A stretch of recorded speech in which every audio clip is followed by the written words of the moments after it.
Boa noite, gente. Boa noite. Prazer tê-los aqui de novo. Prazer ter o Rafael Prigladnik aqui hoje comigo. Cara, muito obrigado pela tua presença aí. Eu que agradeço. Show. O Rafael, já vou falar sobre o Rafael, mas o Rafael acho que a gente se conhece desde 2008, né? Foi por 2008, porque em 2009 a gente foi palestrar junto no Agile Chicago. Exato. Não é isso? Exatamente. Fomos falar lá de um evento com níveis lógicos e PNL aplicado. Não, foi os jogos. Foram Isso. os jogos, eu acho. Isso, foram os jogos para simulação. Mas, gente, vamos lá. Enquanto está entrando, já temos vários convidados aqui entrando. Hoje é esse nosso webinar da comunidade Lean Business Analysis Brasil, tá? O tema é: sua empresa está preparada para a nova economia digital. Quem não conhece, eu convidei meu amigo aí, o Rafael Prigladnik. Quem não conhece, ele é diretor do Parque Científico e Tecnológico da PUC, Rio Grande do Sul, também conhecido como Tecnopuc, professor do programa de pós-graduação em Ciência da Computação da universidade, da mesma universidade. Nos últimos 10 anos tem se dedicado a temas como gestão ágil de projetos e organizações, inovação tecnológica, o empreendedorismo digital e, mais recentemente, a gestão exponencial e o futuro do trabalho, que é o que a gente vai falar hoje aqui um pouco, né? É chair do Advisory Board da revista IEEE Software, membro do capítulo Porto Alegre da Singularity University. Quem não sabe, já abriu, né? Faz quanto tempo, Rafael, que abriu a Singularity? E, se eu não me engano, foi no primeiro semestre. Teve o evento de inauguração com o Renato e o Francisco, que são os dois aluminais responsáveis que têm a licença para operar o capítulo de Porto Alegre. Perfeito. E mentor da aceleradora UOL, é isso? UOL. Isso aí. UOL. De Porto Alegre, além de outras atividades voluntárias e associativas. Deixo aí a palavra um pouco aqui para agradecer a tua presença aí, alguma mensagem inicial para o povo. Leandro Pereira, Ernesto, Ricardo, tudo dando boa noite aqui no chat para nós. Legal. Bom, primeiro, boa noite a todos. Luiz, eu agradeço muito a gentileza do convite. É realmente uma satisfação poder compartilhar. A gente, como tu falaste, a gente se conhece já há bastante tempo, dentro, principalmente da comunidade ágil, mas eu diria que a gente tem um aspecto comum, né, uma lógica comum de pensar que é o agregar valor para as empresas, né? Ou seja, o pano de fundo, métodos ágeis é meio, transformação digital é meio, agora essa onda de tudo é exponencial também é meio, porque no final das contas o que a gente quer mesmo é fazer com que as empresas, dentro da sociedade que a gente vive, elas tenham negócios inovadores, elas tenham negócios que realmente agreguem valor para os clientes, para os stakeholders como um todo. E eu acho que é isso que nos move, né? Eu acho que o que eu vejo, pelo menos, é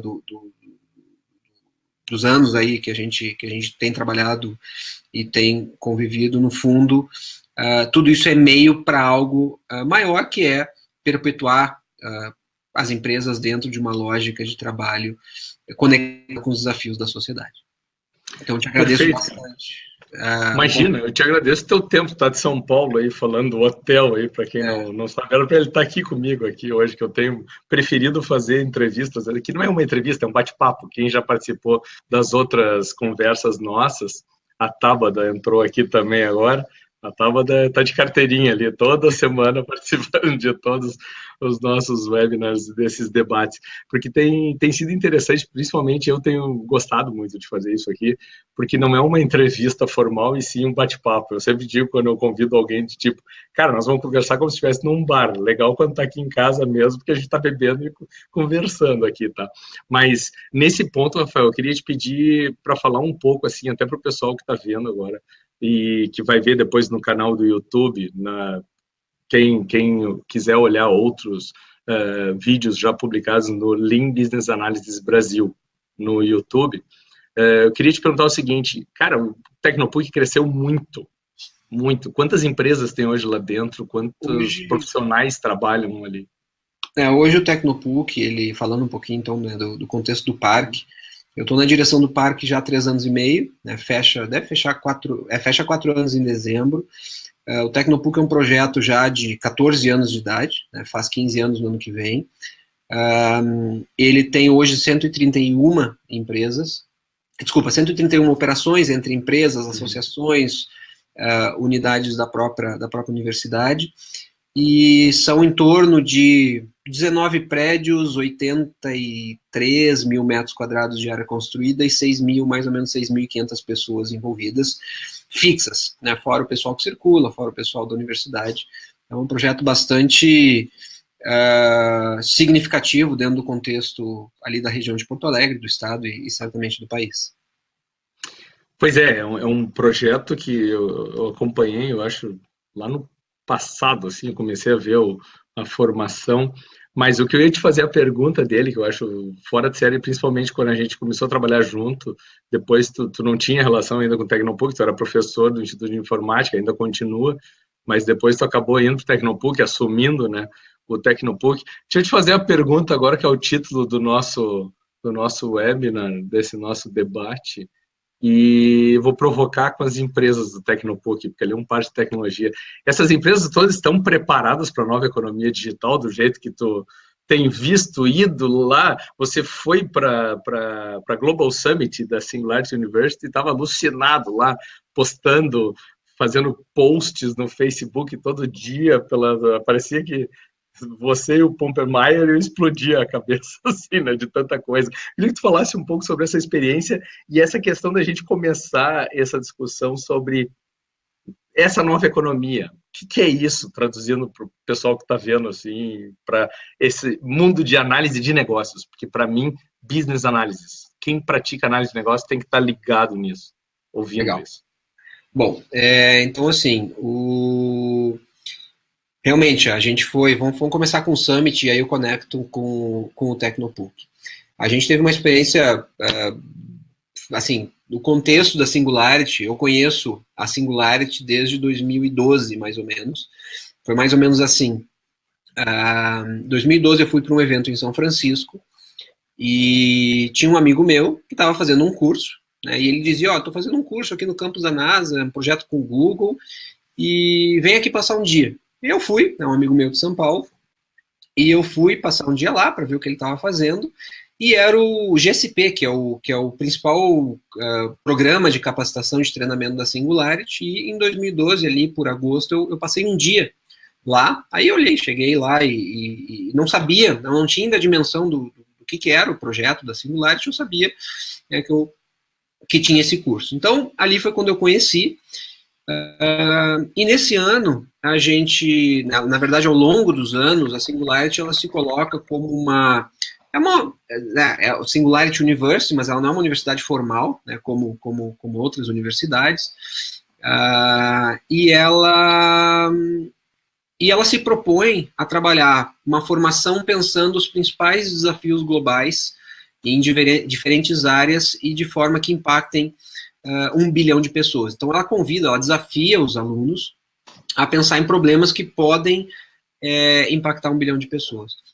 E dentro desse contexto e dentro dessa revolução que o mundo vive, a gente tem muitos que dizem que a gente está vivendo uma mudança de era e não uma era de mudanças, né? Tem um pessoal aí de Porto Alegre, eu falo aí porque eu estou aqui em São Paulo, mas de Porto Alegre, tem trabalhado muito essa questão de futurismo, que é o Thiago Matos, o pessoal da Aerolito, da Perestroika, e ali eu também tive um contato no ano passado com algumas dessas questões, e resolvi que nesse ano, como uma experiência diferente, eu ia ir para o evento da Singularity, que é o principal evento deles global, que se chama Singularity Global Summit, foi o segundo que eles fizeram esse ano, começou no ano passado, para realmente ver o que estava sendo discutido.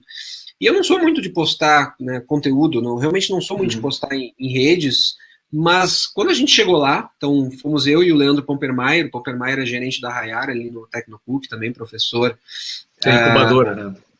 Exatamente, professor de ciência da computação também.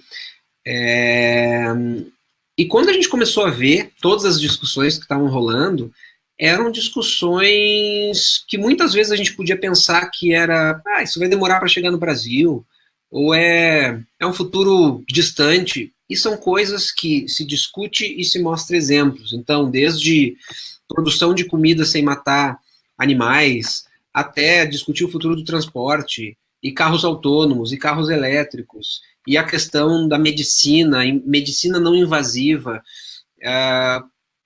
E quando a gente começou a ver tudo aquilo, e não é só a Singularity, tem muitas escolas que têm trabalhado isso, discutido essa questão do futurismo, era uma discussão, era um conjunto de informações que seria injusto com todos nós, né, e aí foi essa percepção que eu tive, de não compartilhar, né, de não distribuir, de alguma forma não disponibilizar de forma abundante, né, e aí usando já os conceitos desse nosso novo mundo, da nova economia, para todo mundo. Abundância, né? Tanto que é um livro. E pudesse ser útil. Então, para mim, né, olhando aquele evento e fazendo as leituras que a gente faz, tem estudos, por exemplo, da Oxford, que fala, um estudo publicado em 2013, que discute o futuro das profissões, o futuro do trabalho, a questão da robótica, da inteligência artificial, de machine learning. Então, para mim, assim, o que a gente está vivendo é realmente uma transformação, né, no mundo. A gente está vivendo uma mudança, foi essa revolução industrial, agora a gente tem uma revolução digital, ou pós-digital. É uma era onde a gente tenha, talvez, a gente possa falar de desmonetização, de democratização do acesso ao conhecimento, da digitalização, da remoção dos intermediários. Muita coisa é feita diretamente, a gente não tem mais intermediário para muitos dos serviços que estão disponíveis por aí, e a era da automação. Então, a nova economia é uma economia onde eu tenho todos esses elementos e eu tenho que me adaptar a um mundo digital. Literalmente é um mundo digital, é um mundo onde a tecnologia está por todo o nosso lado, e isso impacta não só na forma como a gente lida com o nosso dia a dia, mas a forma como as organizações se colocam dentro de negócios. A experiência de um negócio, seja ele no ramo de alimentação, seja ele no ramo de serviços, seja ele em qualquer ramo, ele vai ser impactado por essa nova economia. Estudos falam que as crianças que hoje estão entrando em escolas, elas vão ser formadas para coisas ou para profissões que nem existem ainda. Então a gente não sabe com o que elas vão trabalhar. E isso tem gerado muito desconforto, em alguns casos desconfortos positivos, ou seja, a gente tem que encarar isso como a realidade do jeito que ela é, e em outros casos um desconforto de, bom, o que eu faço agora? Então eu costumo dizer o seguinte, só para finalizar esse resumão, a gente tem 3 opções. Ou a gente entende os sinais e muda, ou a gente vai mudar por força do mercado, ou a gente vai ser atropelado. E aí, voltando ao tema... Fala gente, voltando, continuando. Fala. Aí eu vou entrar no Tecnopuc. Eu ia dizer a gente quem? As empresas?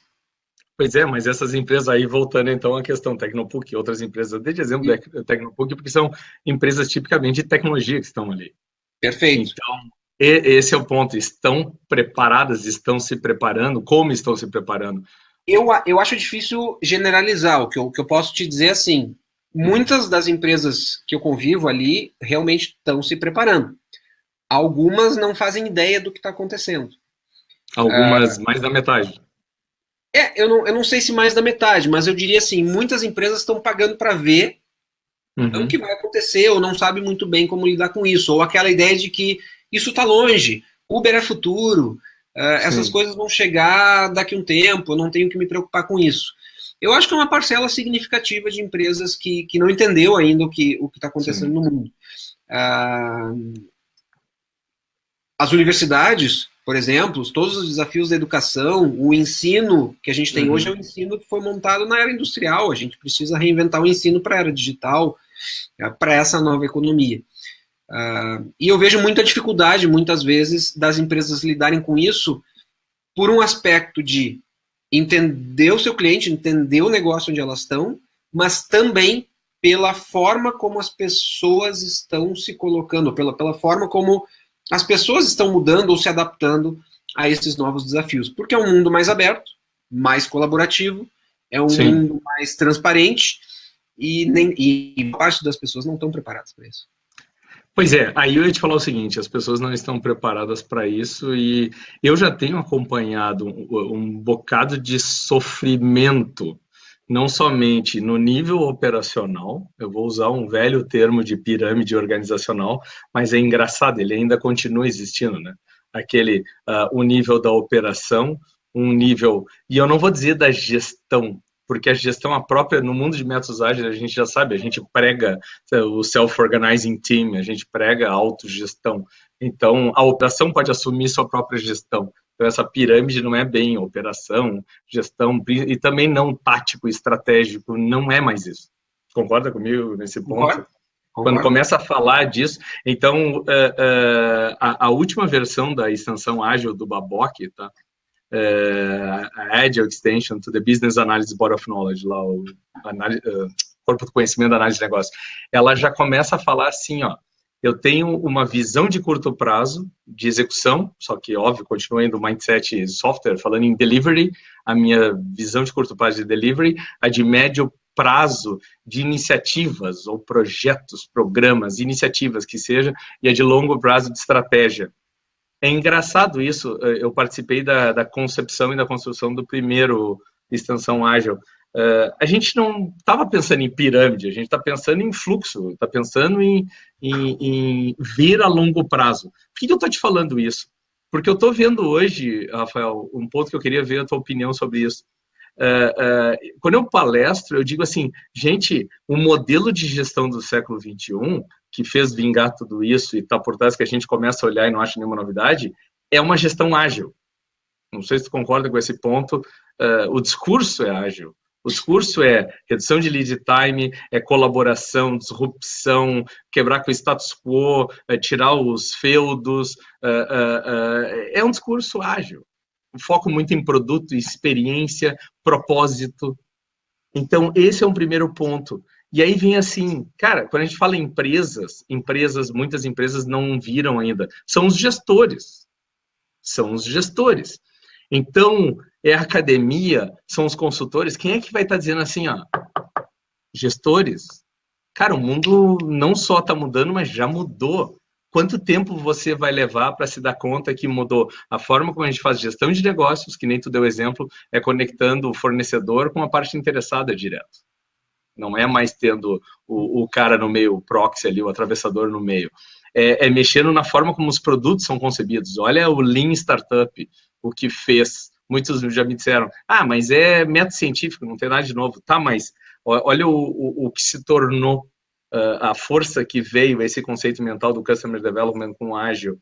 Processos e pessoas. Então, quem é que está vendo isso? Olhando esses 4 elementos. Bom, o que eu vejo, assim, eu não sei se tem alguém, na verdade, assim, além de ti, né, claro, acho que tu tem uma visão holística que é bastante interessante em relação a tudo isso, mas eu acho que... O que eu vejo?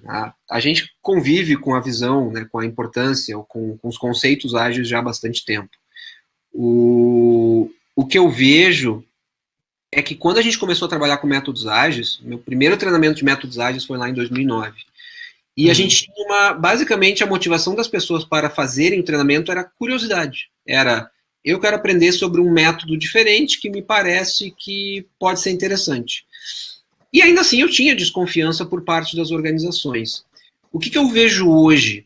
Hoje eu vejo que existem corporações inteiras falando, né, a famosa expressão transformação ágil, e eu acho que muito do que a agilidade tem visto, os efeitos da agilidade hoje, tem a ver com o quê? Com essa transformação de mundo.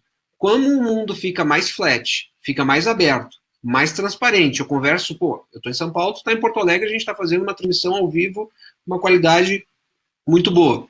Sei lá, há quanto tempo, 5, 6, 7, 8 anos atrás, isso não seria possível dessa forma. Não neste formato. Então, eu acho que essa transformação, a forma como o mundo está se movendo, faz com que a lógica, os princípios da agilidade sejam mais facilmente entendidos. Vou te dar um exemplo. A gente tem discutido muito ali no contexto Tecnopuc uma estrutura. diferente de organização, baseada em rede, com menos hierarquia e mais autonomia para as pessoas.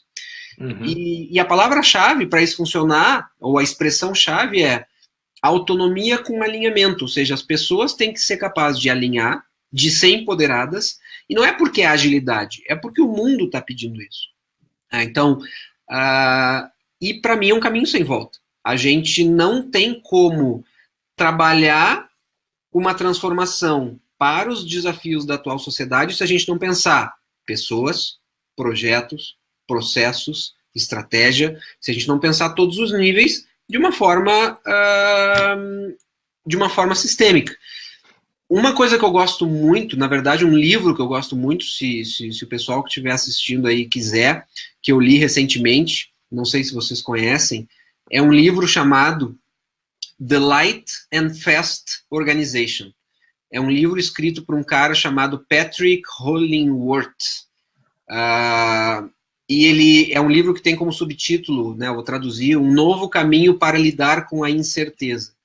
Então, o que ele diz? Que num mundo onde a gente tem o famoso VUCA, né, a volatilidade, incerteza, complexidade e ambiguidade, o Patrick é um cara que faz um paralelo nesse livro sobre escalar e fazer uma expedição a uma montanha. E ele diz assim, que enquanto todo mundo pensa, né, o problema de escalar uma montanha, que o senso comum, no caso dele, era de fazer uma expedição de 3 dias para escalar o topo, com um monte de material, com uma equipe grande, parando no meio, com chance de ter gente que não volte por vários riscos de segurança, ele discute um caminho em que foi feita uma escalada por um caminho totalmente não pensado antes, fora do senso comum, em 3 horas, de forma light, ou seja, quase sem nada, e de forma rápida. E ele discute o paralelo disso com esse movimento que a gente tem visto no mundo. E as organizações, realmente, para se diferenciarem, para terem vantagem competitiva nos desafios que a gente tem por aí dentro dessa nova economia, da economia digital, elas terão que ser mais light e mais fast, porque senão elas vão ficar pelo caminho. Tá, mas quando fala light, o light nesse ponto é menos sobrecarga intelectual, modelos serem escravos de processos? Em que termos tu quer dizer o light aqui? De fazer a coisa simples, ou seja, muitas vezes eu digo que eu não vou fazer porque eu tenho uma burocracia ou porque eu penso em todas as razões para não fazer e eu digo, isso aqui vai ser difícil, então eu não vou fazer. É assim, é aquela máxima, né, sem saber que era impossível, foi lá e fez. Ou seja, eu parto do princípio que eu não sei, ou seja, não existem as regras, ou as regras existem e algumas regras elas estão aí para ser quebradas. Porque a regra que funcionou nos últimos, 60 anos não são as regras que vão funcionar nos próximos 10. E a gente tem que entender isso. Não, e até no aspecto de regra, quem trabalha com ambiente regulatório, tem alguns clientes que a gente está sempre em função da gestão de demandas no portfólio, de demandas regulatórias. Cara, todo mês está mudando o regulatório, até as regras formais mudam todo mês, mudam toda hora. É Banco Central dizendo uma coisa, é outra coisa dizendo outra coisa. Mas, cara, eu queria puxar um pouco essa conversa, assim, ó, a gente tinha falado, a economia. Vamos trabalhar a economia como mercado, tá? Essa questão de mercado. Eu tenho observado que alguns, realmente, como a gente falou, alguns empresários ou não entenderam mesmo, assim, que 2 meninos num final de semana, num hackathon, pode fazer algo que derruba consideravelmente um business deles. Para mim, me parece meio bobagem, assim, quando a gente fala disso, né? Porque nós levamos anos para crescer. Tem um slide que eu uso que mostra quantas organizações hoje já passaram de $1 bilhão nos últimos meses. Então, assim, é uma nuvem. Hoje é uma nuvem. E tem um outro dado que mostra a quantidade de tempo que uma empresa permanece lá no ranking das Fortune 500 e é cada vez menor. Né? Antes ficava 60, 70 anos, hoje muito menos. Pois é, então nesse ponto, estamos aqui no canal de análise de negócios enxuta, mais especificamente Lean Agile Business Analysis, se for pensar assim. Cara, o mundo, como eu vejo em muitos clientes, muitos futuros clientes ou no mercado, quando a gente fala, eu acho que tu também observa isso. Eu vou me permitir compartilhar aquela equação que tu sabe qual é. Uhum. Tá? A minha que eu tenho proposto sempre é a equação dos negócios incríveis. De onde é que surgiu isso aqui, essa equação? Ela surgiu vendo o Joshua Kerievsky falando no Modern Agile de make people awesome, né? Tornando as pessoas incríveis, que ele também surrupiou da Kathy Sierra, do livro Badass, que se chama Make Users Awesome.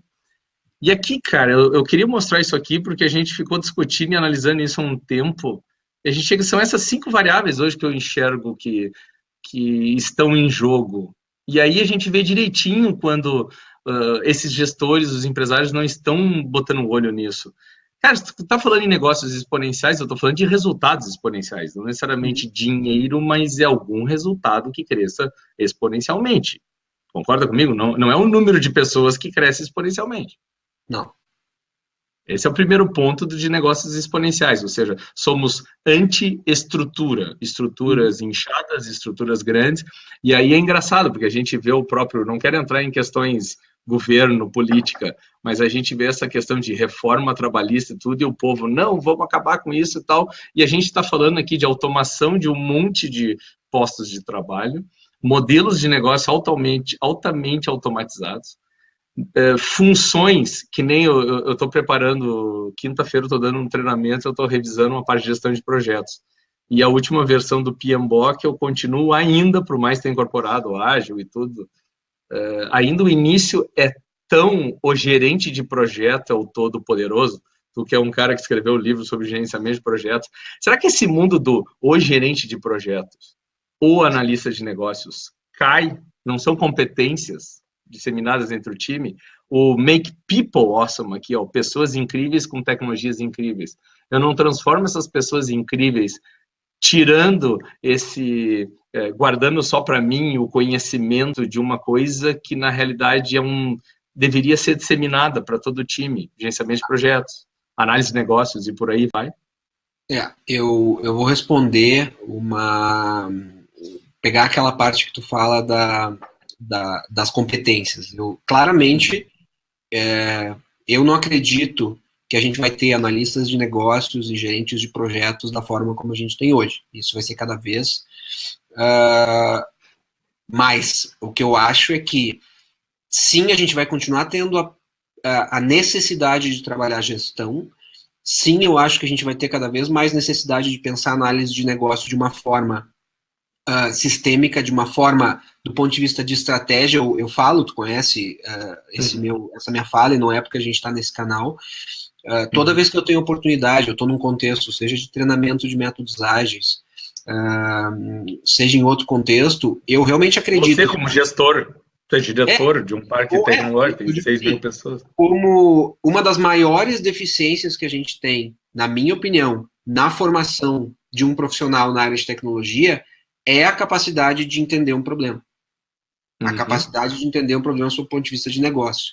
Muitas vezes, eu acho que tu usa muito essa expressão, a gente tem lá o tomador de pedidos, que parece que requisito é um pedido, eu anoto, vou lá e faço, entrego e tá tudo bem, obrigado. Agora, entender o negócio do ponto de vista da estratégia, da lógica do cliente, dos stakeholders envolvidos, e transformar isso em algo que realmente gere um negócio incrível, usando a tua expressão e a tua terminologia, tem muito mais coisa envolvida, e, na minha opinião, são coisas que não existe instrumentalização hoje suficiente, na minha opinião, para que analista de requisito, analista de negócio atue nesse sentido. Assim como eu acho que a gerência de projeto, a atividade de gestão, ela não vai ser feita por uma pessoa chamada gestor de projeto. O gestor de projeto, ele vai ser cada vez mais um líder facilitador que vai atuar para facilitar o trabalho de um conjunto de pessoas que, de novo, vão ter autonomia, vão ser auto-organizadas, desde que alinhado. Então, a gestão, na minha opinião, eu acho assim, se eu pudesse fazer aí uma previsão do que eu acho que seria legal, todo profissional de tecnologia, de alguma forma, ele tem que entender de análise de negócio e ele tem que entender de gestão. seja gestão de projetos, seja gestão de processo. Produto. Isso. São habilidades, na minha opinião, essenciais para qualquer pessoa, seja um desenvolvedor, se for um projeto de software, seja alguém na área de back-office, seja o que for. Gestão e análise de negócio, para mim, são habilidades essenciais para lidar com essa nova economia que a gente tem conversado. Pois é, e aí, pegando o gancho também é bom, porque tu tem vários chapéus aí, né? Tu tem academia, tu dá consultoria, tu dá treinamento. Cara, a academia, nesse ponto, porque a gente vê forte hoje a necessidade de desenvolvimento de liderança. Ou seja, que o cara... Eu já tive 2 webinars sobre liderança aqui, um com o Roberto Ebina, falando de mudança da visão da gestão de pessoas, e a Roberta Ebina, que é a filha dele, também falando especificamente sobre liderança. E aí vem um ponto que a gente vê, assim, profissionais de tecnologia, que é os que... Não vou dizer que são os que vão puxar muito essa transformação. Até eu quero deixar um parênteses aqui, depois pegar um gancho para tu voltar nesse ponto, que é... Cara, eu tô vendo as pessoas correrem atrás da informatização e não da transformação digital. Tá? É que nem o Tomás falou ali dos 6Ds ali da exponencialização. Primeiro é digitalização, é o primeiro, mas tem mais 5 ainda pela frente, né? Mas esse ponto, assim, academia, tu falou antes, academia, a forma que se ensina é do século passado. E a gente dá aula, eu também dou aula em universidade, e a gente tenta inovar, mudar, aplicar coisas mesmo da cultura ágil dentro da sala de aula, mas ágil não resolve. Que nem o pessoal vai dizer assim, você acha que métodos ágeis é a solução de todos os problemas? Eu costumo dizer que não, mas eles trazem todos os problemas à tona, pelo menos. Assim, né? Trazem todos os gaps à tona. O que tu tem enxergado, assim, PUC e outras universidades, porque tu viaja muito e está sempre em muitas conferências? Eu acho assim, eu acho que existe uma necessidade de buscar novas respostas para esse problema que é conhecido, que é a forma como a gente ensina, a forma como as pessoas aprendem. Para mim, a diferença é simples. O centro, hoje, não é o professor, é o aluno. É o aluno que aprende, não o professor que ensina. Né? Parece contraditório isso, mas, na verdade, o aluno tem tanta coisa disponível. Hoje, se eu sair aqui, ou se eu estiver aqui falando contigo e quiser pesquisar, eu basicamente vou buscar, eu vou encontrar um monte de informação disponível, um monte de coisa para dar a base para alguma pesquisa, algum conhecimento que eu preciso adquirir. Então, o centro, hoje, é o aluno. E tudo gira em torno do aluno. O que a gente tem que saber, ou tem que fazer, é desenvolver metodologias. Muita gente trabalha muito o conceito do learning by doing, né? Aprender fazendo. É fazer o professor ser um facilitador de um processo de aprendizagem que é tempo como protagonista, o aluno. Para a liderança, na minha opinião, vale a mesma coisa. Eu sempre brincava, eu lecionei muitos anos na graduação, na PUC, a disciplina de gerência de projetos de software.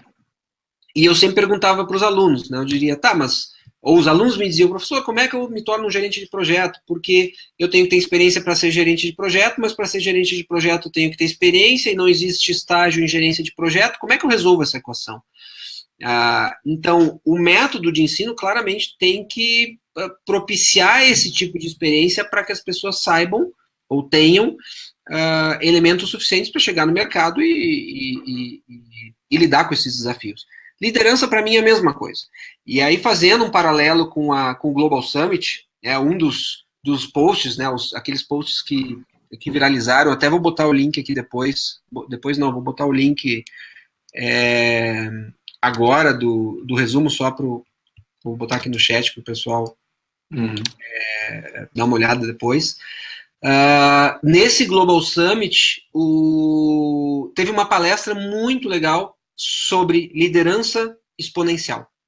Então, teve uma faculty da Singularity que falou do tema e disse assim, que o líder do futuro, ele é um líder exponencial e ele tem que ser ele é baseado em 4 perfis.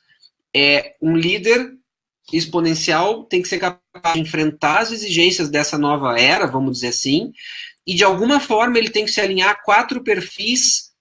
Claramente ele vai ter que estar mais vinculado a um perfil, mas ele pode ter um pouco de cada um, que é o perfil futurista, ou seja, Eu enxergo o que acontece hoje e imagino novas oportunidades, novas possibilidades. O líder inovador é aquele que tem que ter a coragem para arriscar, que pode e deve abrir espaço para novas ideias, sem medo de errar. O líder tecnólogo, que é aquele que entende ou tem que entender como é que a empresa, como é que as pessoas, como é que o ramo onde ele atua vai ser impactado pela tecnologia. Eu não posso abdicar de ter essa visão. E o líder humanitário, que é aquele que pode, ou que percebe, que abraça o papel realmente de um líder que abraça, como é que eu vou dizer, que utiliza a habilidade que ele tem para transformar a vida das pessoas. Então, tecnólogo, futurista, humanitário e inovador. É o líder do futuro. É fácil? Ou seja, não. Pois é, mas aí é aquela história assim, ó, aí muita gente diz assim, tá, mas para aí, esse cara não existe, ele é uma mosca branca. Pois é, tu sabe que eu tenho visto muita gente com esse discurso, muita gente tentando ser isso, muita gente tentando praticar isso.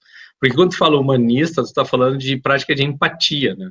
Ou seja, um cara que realmente ele se preocupa com os grandes problemas da humanidade. Esse é o ponto interessante. Então, os grandes negócios hoje não são aqueles que o cara quer dar o maior lucro para ele comprar o carro do ano.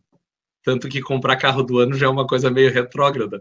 Porque eu mesmo já estava falando outro dia que eu acho que eu comprei meu último carro ano passado, porque se eu ficar 5 anos com ele ali, provavelmente eu já não vou estar precisando mais de carro ali para frente.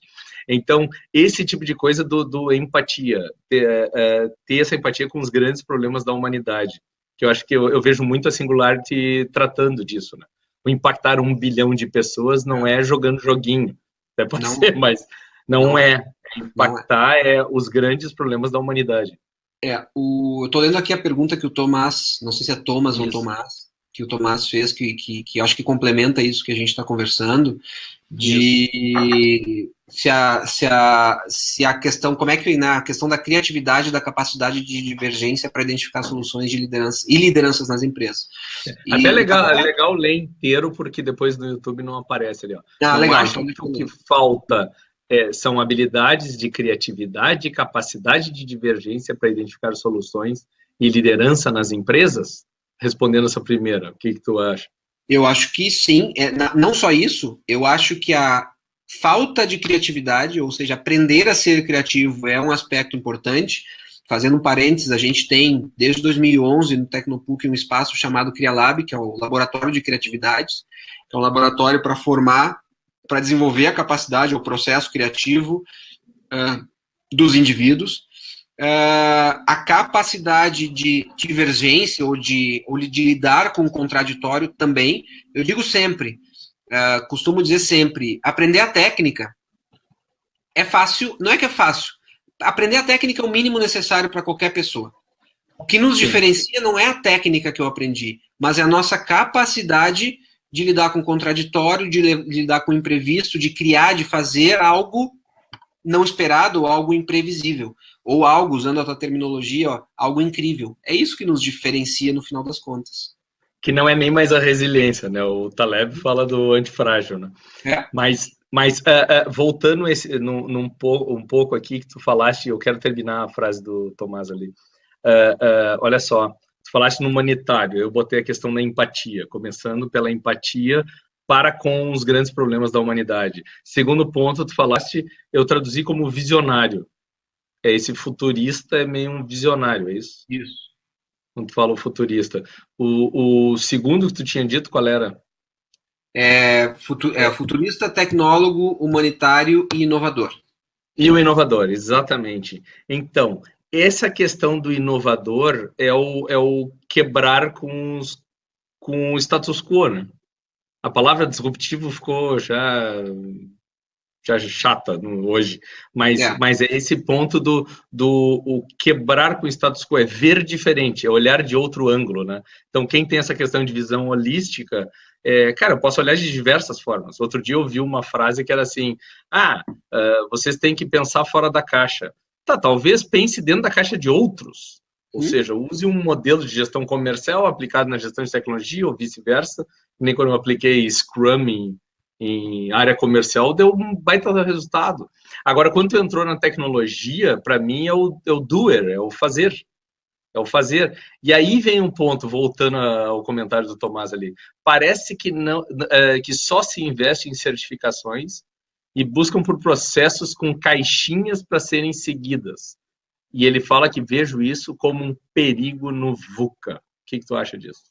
Eu entendo, acho que a gente tem a certificação é um modelo de negócio, acho que é bom a gente, né, encarar e entender isso da forma como funciona. Se a gente souber encarar, quer dizer, uma graduação é uma certificação, um doutorado é uma certificação, claro que em níveis completamente diferentes, né? Mas muitas vezes as pessoas buscam uma certificação por uma zona de conforto ou por atestar conhecimento, e o que eu sempre digo é, a certificação é relevante se você sabe a motivação por que você faz ela, mas eu jamais vou contratar alguém, e jamais mesmo, porque a pessoa tem lá um conjunto de acrônimos ao lado do nome, sejam eles quais são. Eu vou contratar alguém se essa pessoa, na minha opinião, tiver capacidade de lidar com aquilo que o Tomás apontou. Se é uma pessoa que é criativa, se é uma pessoa que é capaz de lidar com contraditórios, se é uma pessoa que entende as mudanças do mundo. Tendo uma, tendo zero, tendo 500 certificações. O que importa para mim é como é que a pessoa enxerga. Eu sempre digo assim, não me importa, o passado é legal porque mostra o que te trouxe até aqui. Mas o mais importante é saber o que tu pensa do futuro. E aí o futuro é saber como é que tu lida com o VUCA. Entre outras coisas. E aí, nesse ponto, tu vê, eu mostrei a equação anterior, ela hoje é muito clara na minha cabeça, assim, aquela equação dos negócios incríveis. Porque, cara, todo mundo está em busca de tecnologias incríveis e quer comprar, eu estou falando, que nem ele falou ali das certificações. Eu acho que pessoas incríveis vêm da certificação. Ou eu vou botar todo mundo num treinamento, eles vão sair de 16 horas de treinamento, vão sair incríveis para fazer coisas incríveis. Mas, minha opinião também, não funciona. O Rafael falou um exemplo de lecionar o learning by doing. Eu vou te dizer que os melhores casos de aceleração, porque eu estou muito preocupado com o lead time, com o delta T do processo de transformação. Não é só pelo Lean, é pela questão do resultado. Se eu tenho capacidade de antecipar 6 meses um resultado de um negócio, pô, mas é um monte de tempo, cara. Dá para fazer um monte de coisa. Os projetos hoje de 3 meses são muito tempo. A gente consegue fazer pilotos inteiros em 3 meses e sobra tempo. Então, aonde eu quero chegar é o seguinte: é fazer. Depois eu vou dar treinamento. Senta junto e começa a fazer. Então, o que eu quero dizer é, ponto número 1, os consultores teóricos que nunca meteram a mão na massa, tá ficando complicado o mercado para eles, a menos que vai ser só ficar dando treinamento para dar certificados. Não sei se tu concorda comigo aqui. Concordo, perfeito, é isso aí. Esse é o primeiro ponto, porque não adianta só ficar, entro numa sala, montamos um monte de ideias, ficamos meses sentados projetando e, cara, não vai funcionar. Vai a campo já de cara. Então, isso hoje está na moda. Está na moda por causa do Customer Development e Design Thinking prega muito isso. Sim. Só que aí, Rafael, eu vejo um ponto assim, principalmente liderança. Todos podem ser líderes nesse mundo e devem ser líderes. Então, a liderança não... Eu vejo muita gente ainda pensando liderança com a cabeça da hierarquia. Só quem é líder é quem tem uma cadeira de chefia. Não, todos podem ser líderes. E aqui vem um ponto que eu queria falar, assim, fazer a diferença. Se você entrou num business, entrou num time, entre, estude, bote a sua competência para fazer a diferença. Fazendo isso, seja exemplo daquilo que faça e vá além do que faz. Esses 3 elementos estavam no modelo de competências quando eu trabalhava na RBS, que foi desenvolvido. Isso eu achei muito legal, até hoje eu uso isso, e ficou muito show essa ideia. Faça a diferença, seja exemplo e vá além. Cara, o cara tem que internalizar isso. Então, eu não vejo, a maioria eu vejo ser escravo de processo, ir atrás de certificações. Tu, com os cursos de Scrum que tu dá e outras atividades que tu tens feito, você não acha essa exacerbado busca por certificações? Acho que sim. O que eu digo sempre nos cursos é assim, eu não tenho a pretensão de mudar a cabeça de ninguém, nem de fazer lavagem cerebral. O máximo que eu posso fazer é compartilhar o que eu acredito, e eu sempre digo assim, Bom, primeiro, o mundo está mudando. A gente está indo para uma transformação talvez jamais vista nos últimos anos. Né? O que aconteceu nos últimos 50 vai acontecer completamente diferente nos próximos 10. Mas eu não tenho a pretensão de mudar a cabeça das pessoas. As pessoas, cada pessoa tem um tempo, a gente tem que respeitar a orientação temporal de cada um. Cada pessoa vai, entre aspas, digerir essa mudança no seu ritmo, dentro da sua percepção de mundo, dentro da sua experiência, das suas vivências.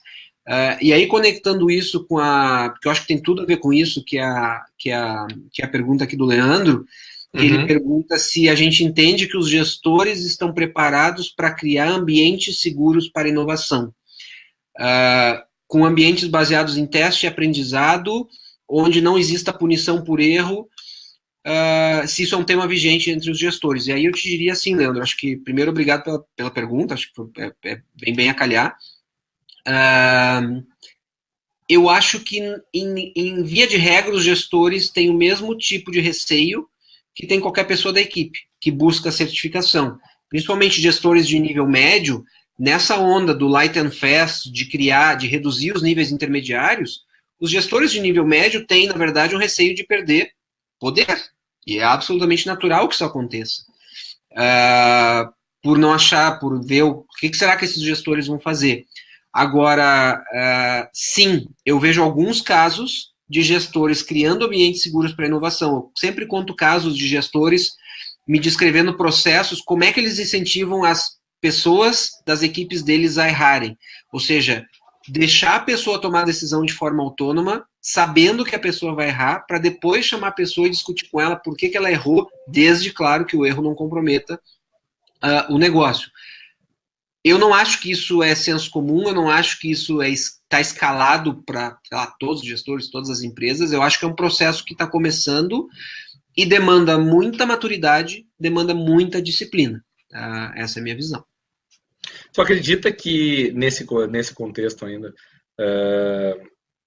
pessoas que hoje estão atuando na execução, no delivery, e não numa liderança, numa liderança de projetos maiores, de produtos, ou que seja, de um negócio, talvez leve ainda, não digo 10 anos, mas é que não tem a ver com tecnologia isso, talvez tenha a ver com maturidade mesmo, uns 10 anos para essa geração jovem hoje, desenvolva essa maturidade e faça essa reciclagem, porque eu vejo a grande maioria dos gestores, grande maioria, eles são muito século XX.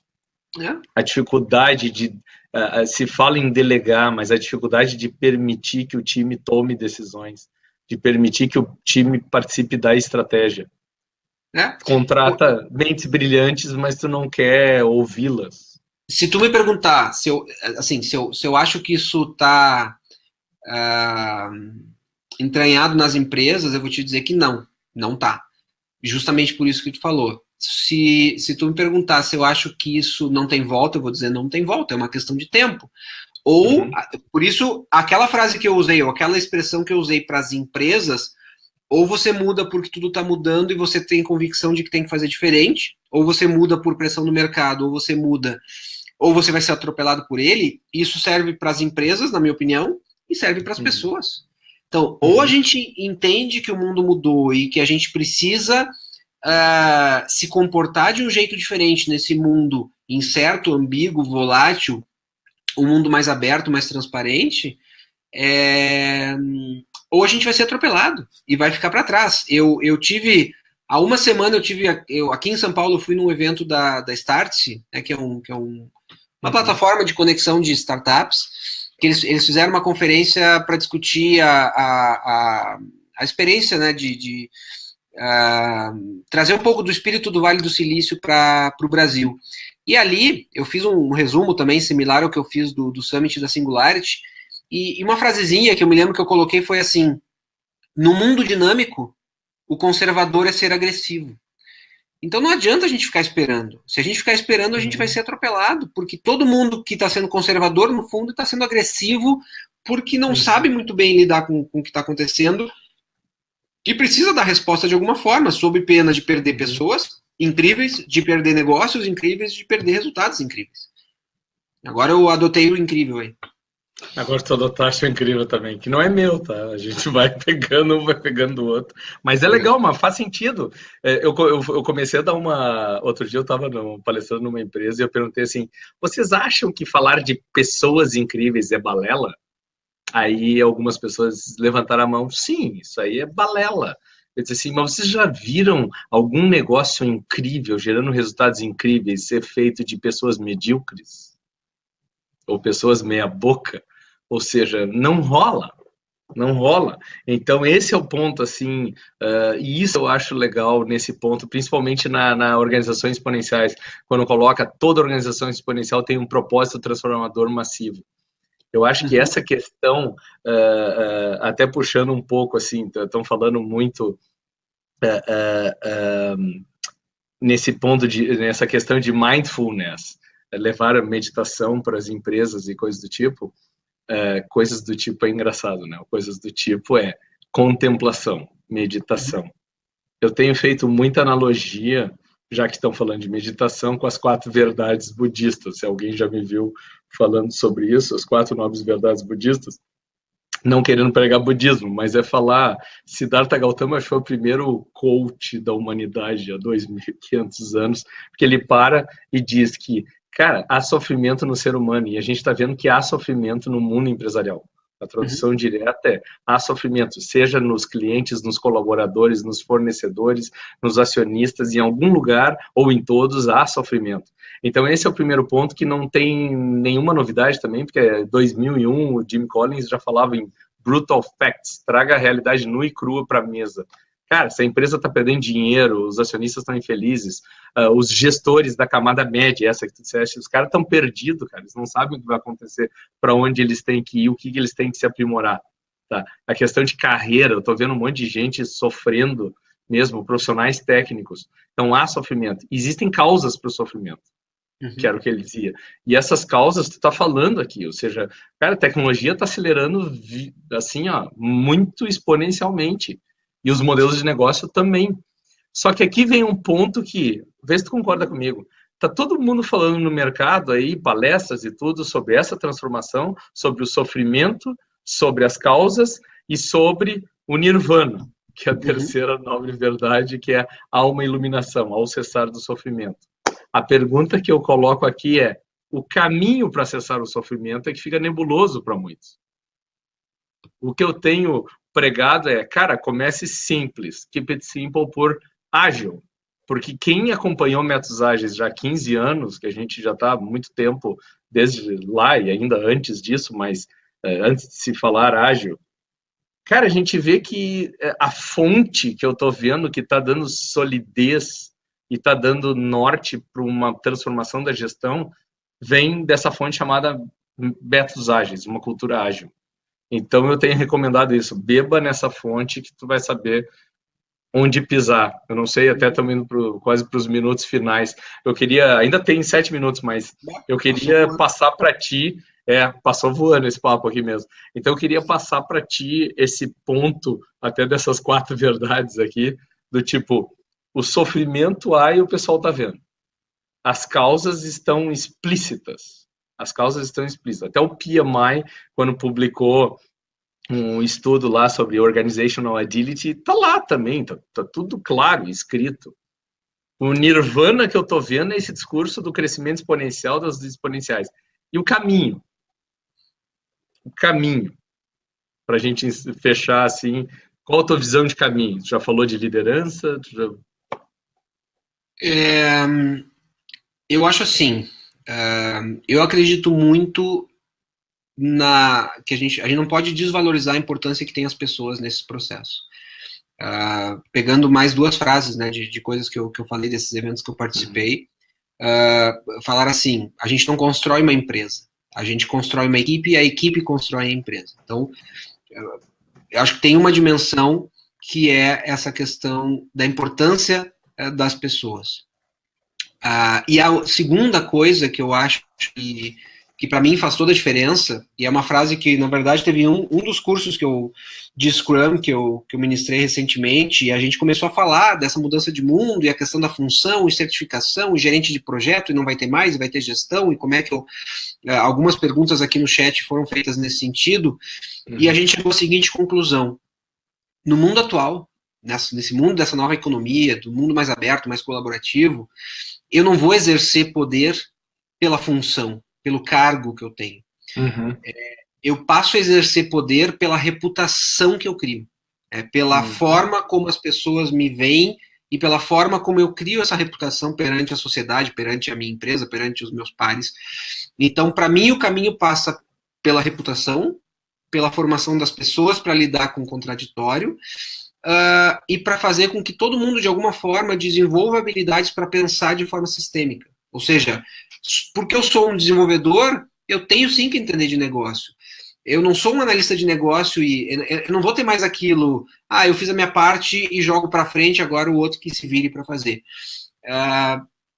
Isso não existe mais. Então, eu acho que de alguma forma geral, eu acho que entender, transformar isso e dar real importância para as pessoas e para a transformação que elas precisam ter, para mim, eu acho que é essencial como caminho a seguir. E aí em todas as dimensões. Perfeito. Então, aquela questão que nem foi perguntado antes ali, eu acho que o livro o Motivação 3.0 lá do Daniel Pink ainda faz sentido, né? Faz, ou seja, total. Dar um propósito relevante, perseguir um propósito relevante. Está aqui hoje nas organizações exponenciais essa questão do é mais do que gerar receita, né? Um business.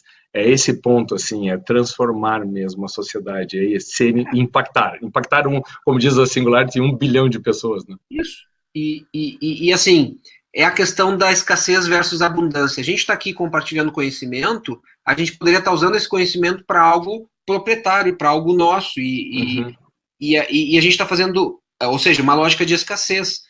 O mundo não é mais uma lógica de escassez, o mundo é uma lógica de abundância. As pessoas vão colaborar, vão distribuir o que sabem, o que acreditam, porque elas sabem que, de alguma forma, isso vai ser retribuído de alguma forma, e o sistema como um todo vai melhorar de desempenho. O sistema, nesse caso, a sociedade. Sim, perfeito, cara, perfeito.